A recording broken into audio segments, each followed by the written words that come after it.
This month is an excellent time to get the public's attention on how to prevent all types of trauma.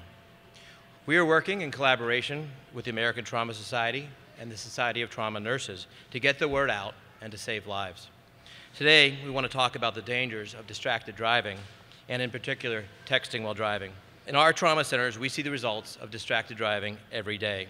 We don't always know that the driver was distracted in any individual case, or if the accident victim was hit by another distracted driver, but studies continue to show that distraction is a large and growing reason for many accidents. We have seen a steady increase in motor vehicle crash victims requiring admission to the hospital over the last several years, with about a 5 to 7% increase per year. Last year, we had almost 600 admissions for this reason.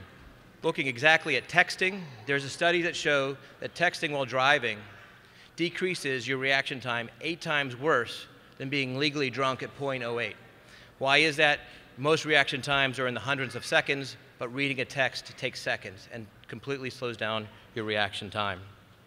It becomes so dangerous to yourself and others when you're texting, when you're reading, when you're eating, and yes, even when you're putting makeup on while traveling down the highway.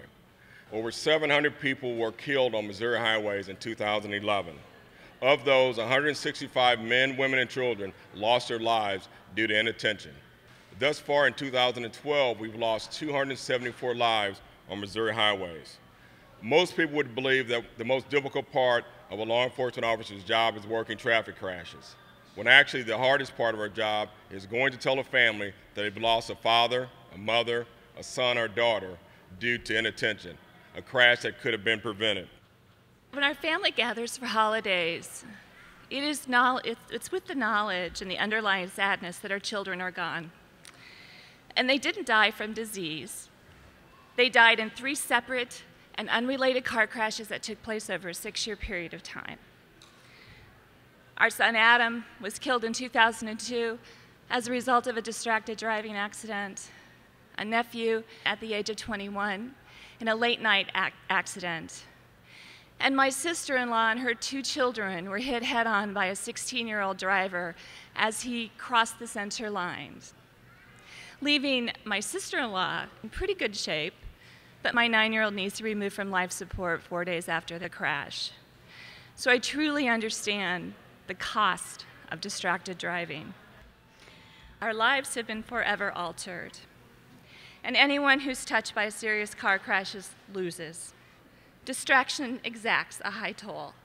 Sometimes it is your life, but sometimes it is your ability to think or move or live a life without daily physical pain.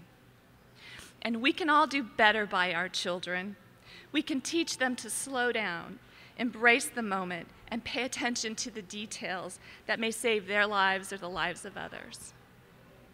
And it is our fervent wish as a family that for others in this room, you don't face a life of unfulfilled hopes and dreams and empty places at the Thanksgiving table.